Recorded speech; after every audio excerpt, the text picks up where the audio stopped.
19세기 철학자 중에 니체라고 하는 사람이 신은 죽었다 이런 선언을 해서 세상을 떠들썩하게 했습니다.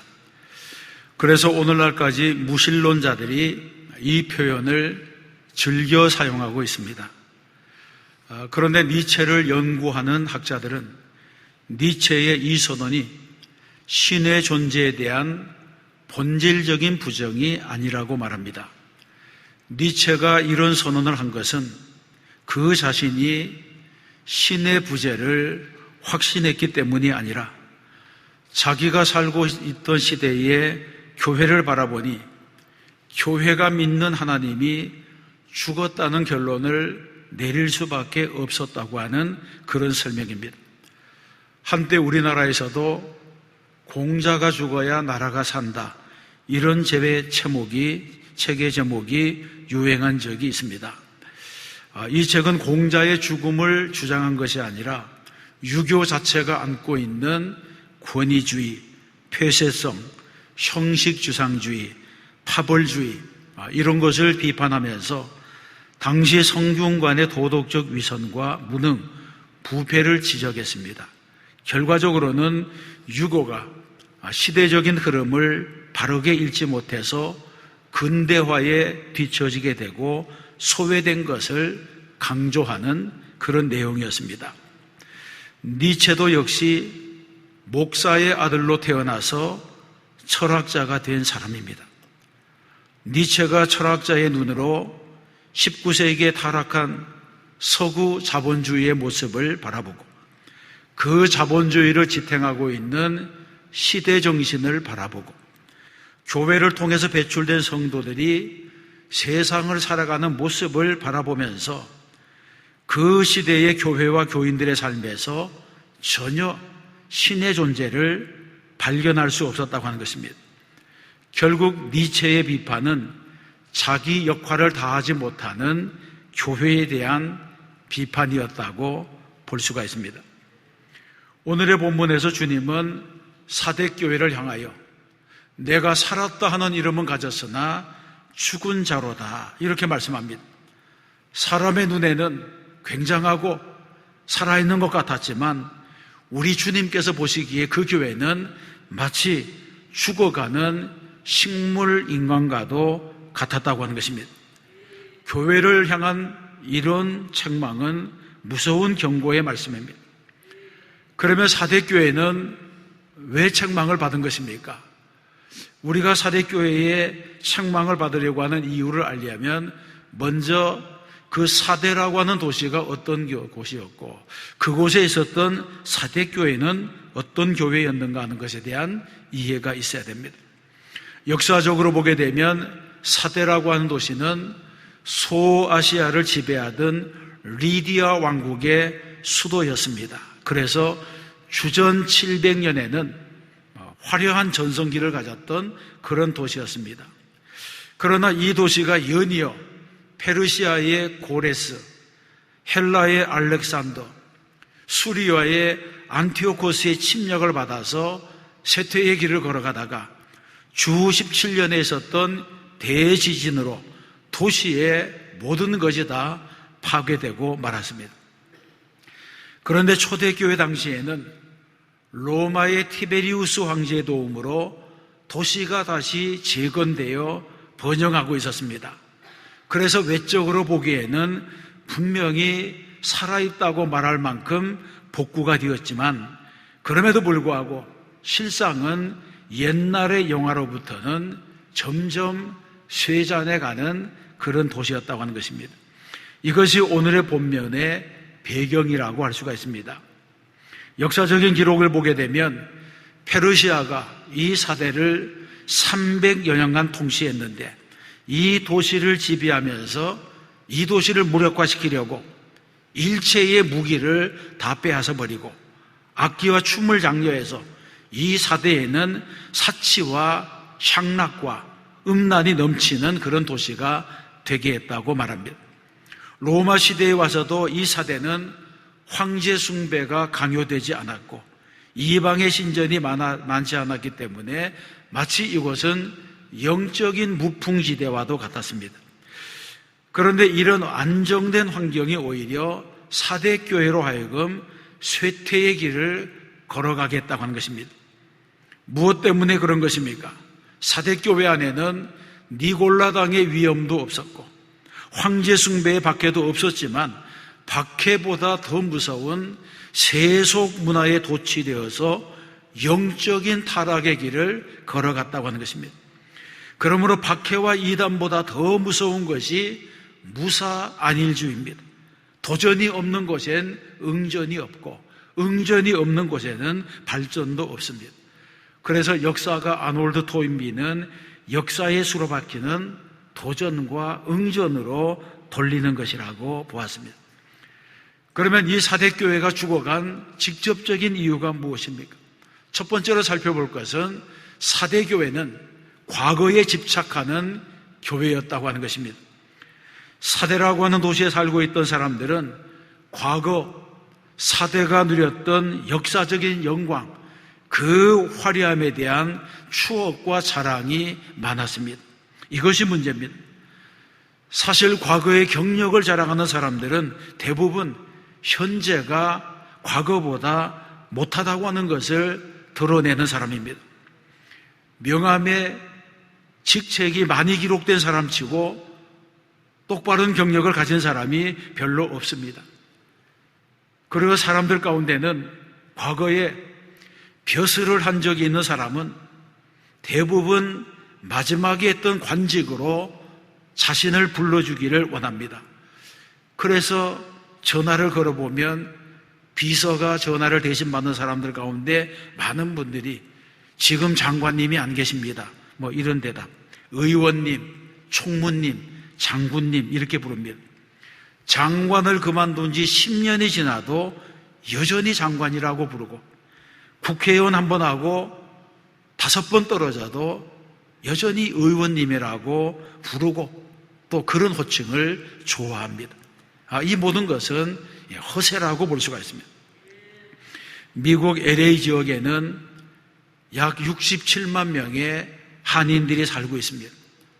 한인들이 사는 곳에는 어디에나 교회가 있습니다.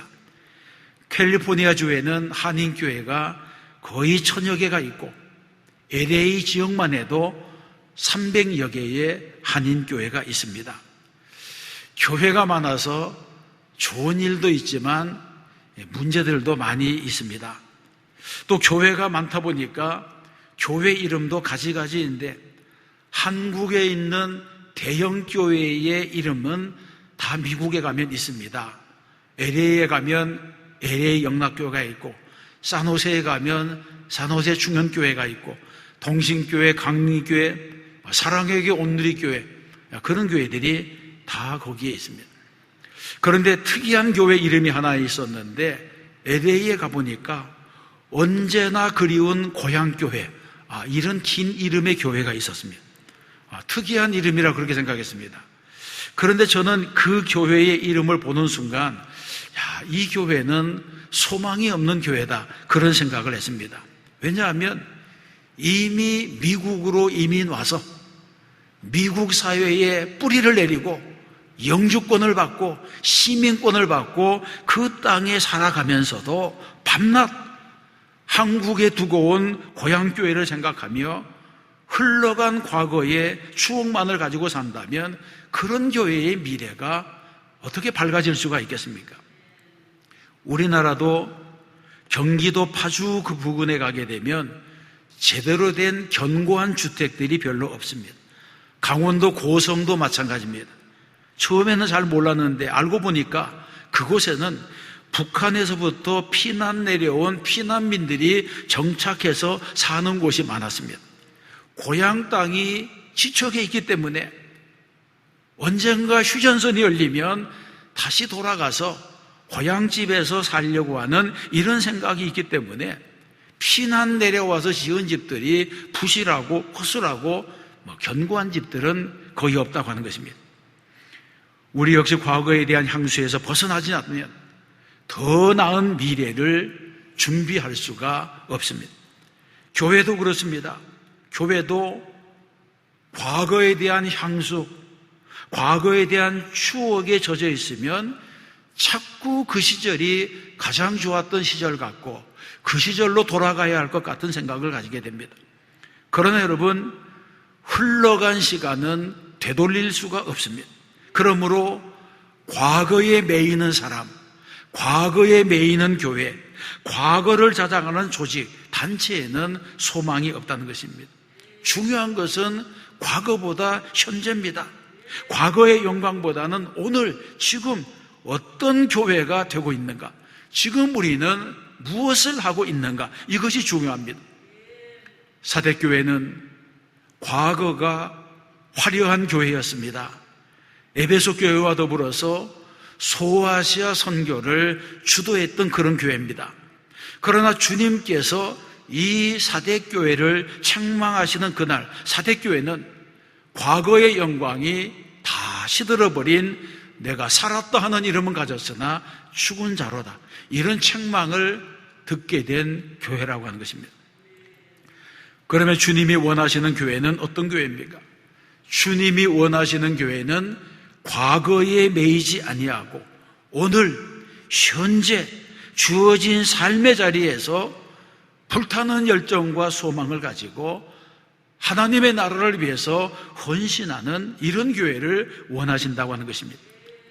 우리 교회는 그런 교회가 되어서 장이 지역의 구원의 방주일 뿐 아니라 수도권을 섬기고 열방을 가슴에 품는 교회가 되어야 할 줄로 믿습니다.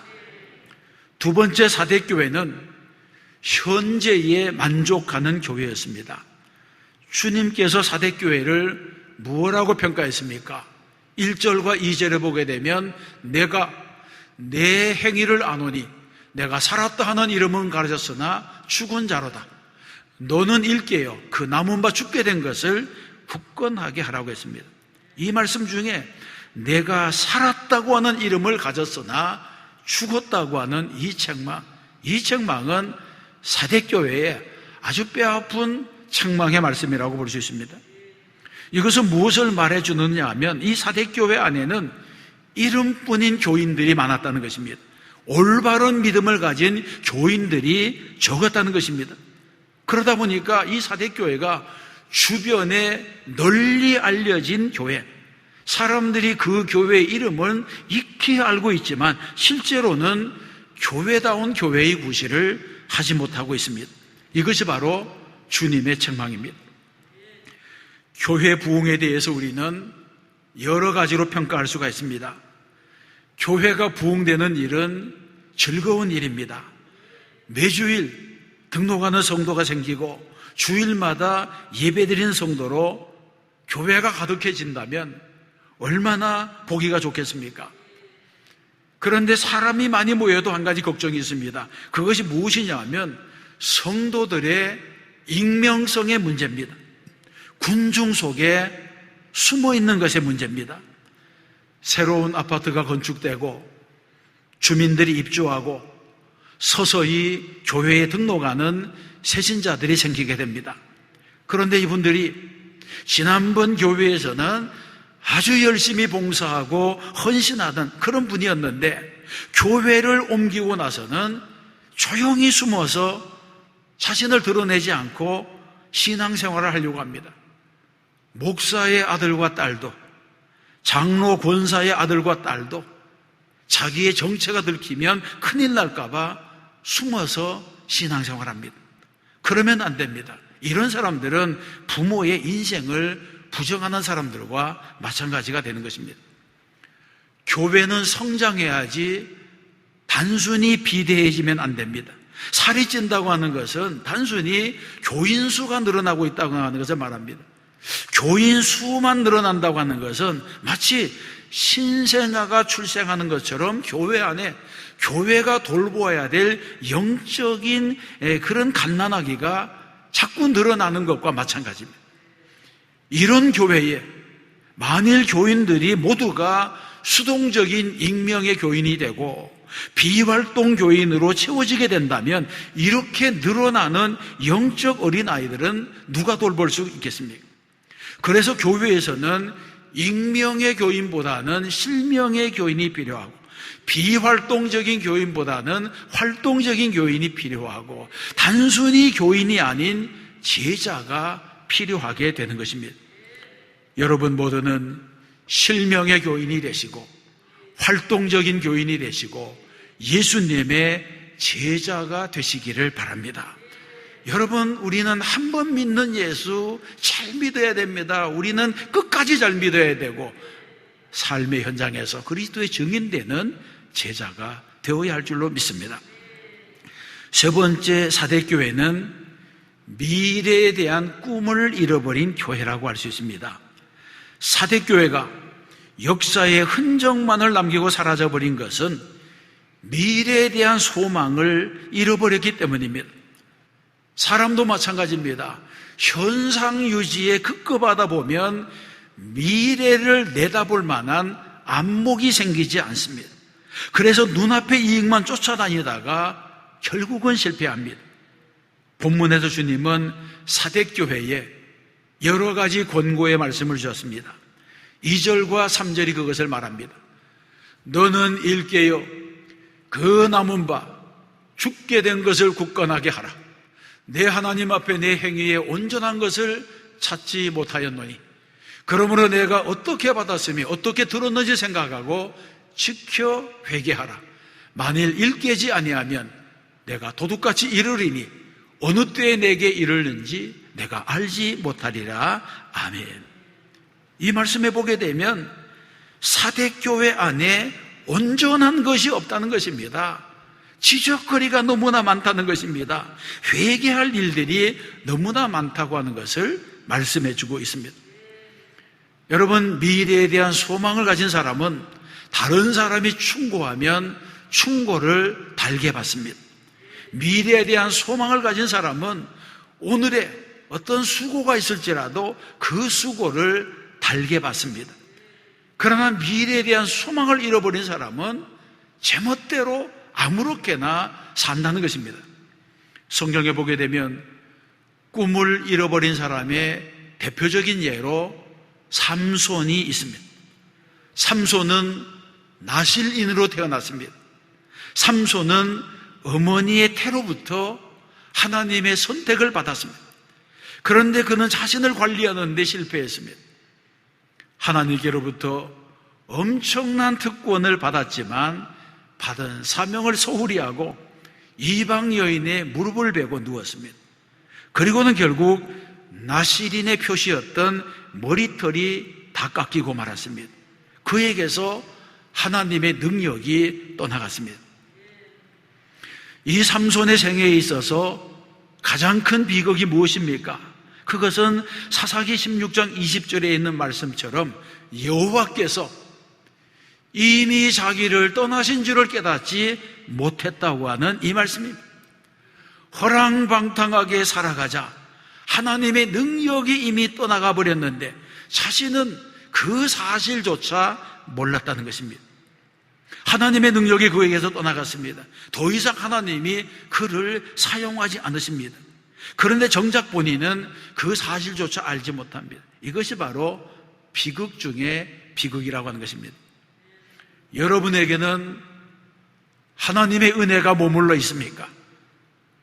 하나님의 능력이 머물러 있습니까? 여러분은 하나님께서 쓰시고자 하시는 그 도구로 선택되었습니까? 그렇다면 우리 미래에 대한 소망을 잃어버려서는 안 됩니다. 하나님의 능력의 도구인 우리 자신을 깨끗하게 관리해야 됩니다. 그래서 능력이 내게서 떠나가게 하면 안 된다는 것입니다. 사도행전을 흔히 성령행전이라고 부릅니다.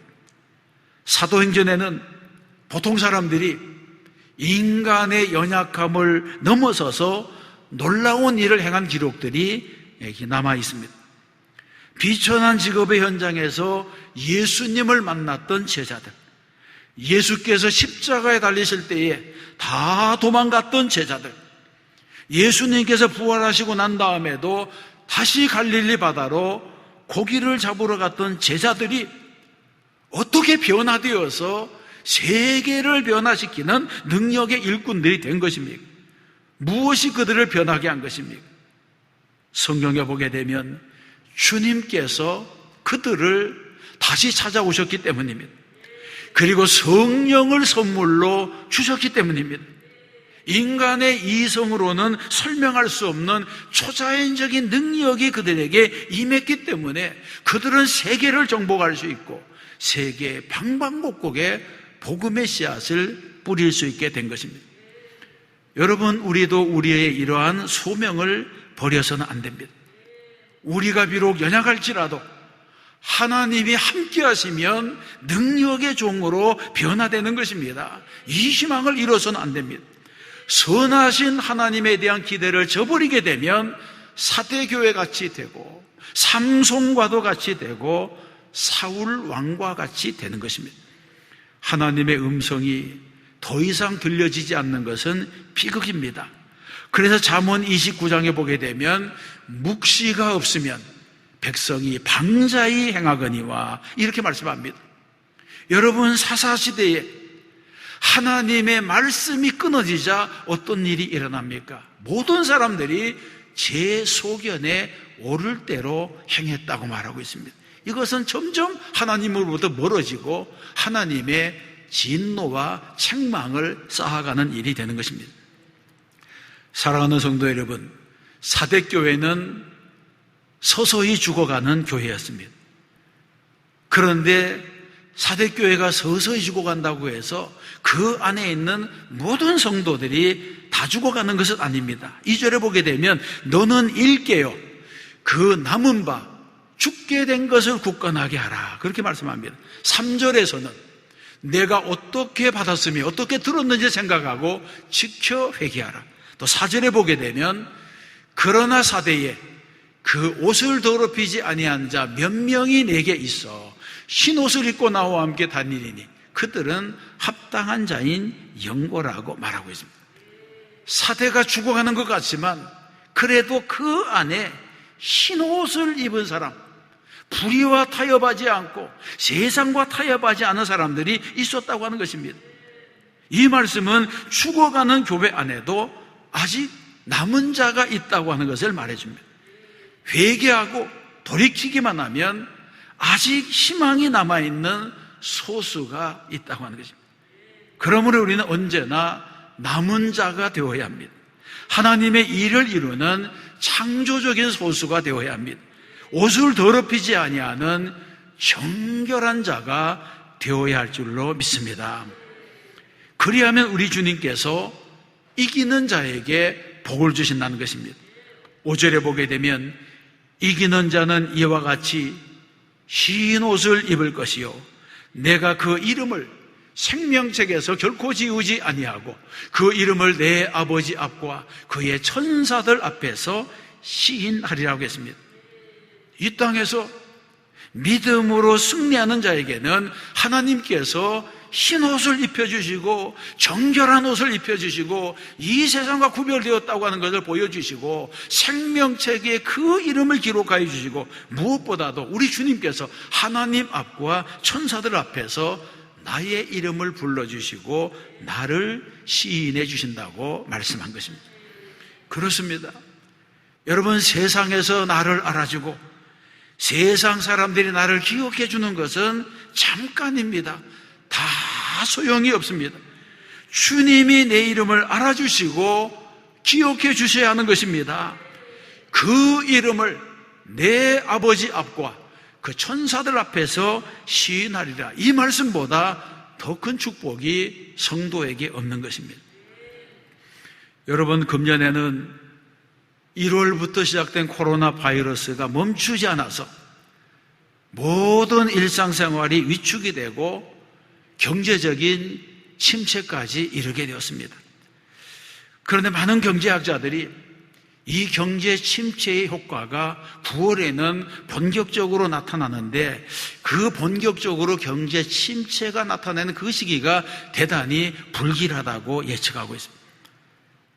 특별히 코로나 바이러스가 한국교회의 그 예배에 많은 영향을 주고 있습니다. 정부가 뜬금없이 교회를 감염의 고위험 시설로 지정하고 여러 가지 제한 명령을 내리는 일들은 교회로 하여금 교회는 정말 불편하기 그지없는 그런 일들입니다.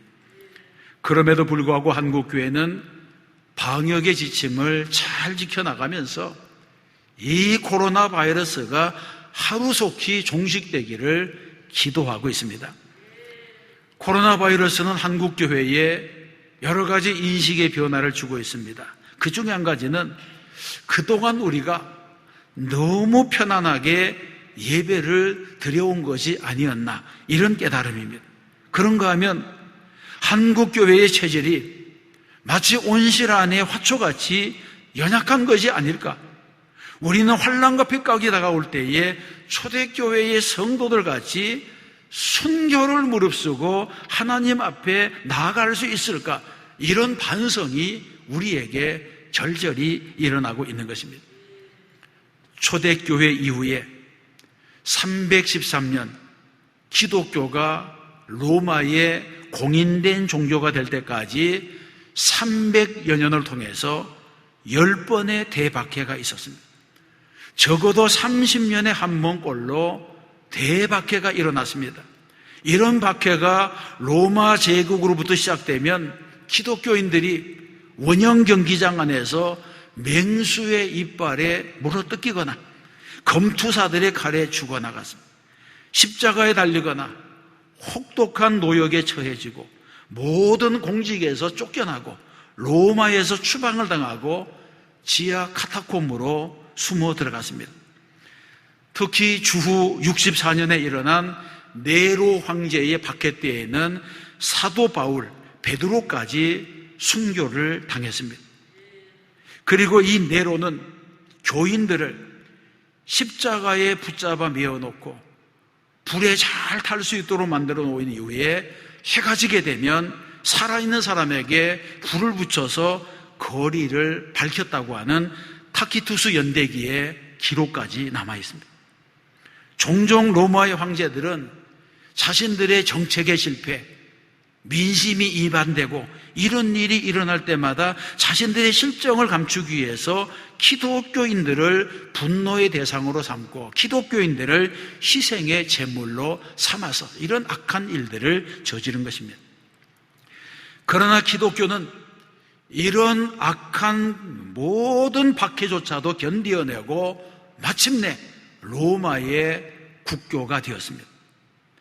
기독교를 박해했던 황제들은 네로, 도미티안, 트라이안, 하드리안, 아우넬리우스, 세베루스, 막시미누스, 데키우스, 발렌시안, 디오클레시안, 이런 10명의 황제입니다. 어떤 사람은 황제에 1년밖에 있지 않았고 아주 오랫동안 황제로 있던 사람은 21년간이나 그 자리에 있으면서 기독교인들을 박해했습니다. 이들이 한때 사람들의 생사여탈권을 가지고 기독교인들을 무자비하게 학살했지만 지금 로마에 가보게 되면 그들의 흔적은 거의 찾아볼 수가 없습니다. 이들의 이름은 역사의 악명으로 남아있을 뿐입니다. 그리고 그들이 그토록 없애려고 애썼던 기독교는 지난 2000년 동안 살아남아서 한국에만도 8만 4천 교회, 967만 명의 성도가 예배하는 교회가 된 것입니다. 성도 여러분, 우리는 어떤 교회가 되어야 되겠습니까? 우리 교회는 과거에 집착하지도 말고 현실에 안주하지도 말고 꿈을 잃어버리지도 말고 날마다 미래를 향해 나가면서 새로운 교회가 되어야 할 줄로 믿습니다.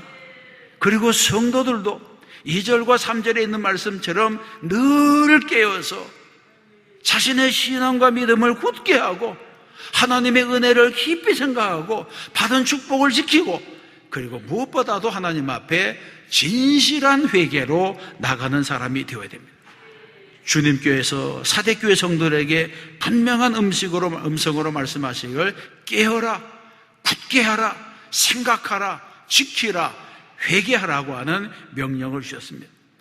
나도 이런 주님의 명령에 순종해서 주님이 내 이름을 불러주시고 주님이 나를 기억하시는 성도가 되어야 할 줄로 믿습니다. 또 한 주간 믿음대로 살고 말씀대로 살아 승리하는 저와 여러분 되시기를 주님의 이름으로 축원합니다.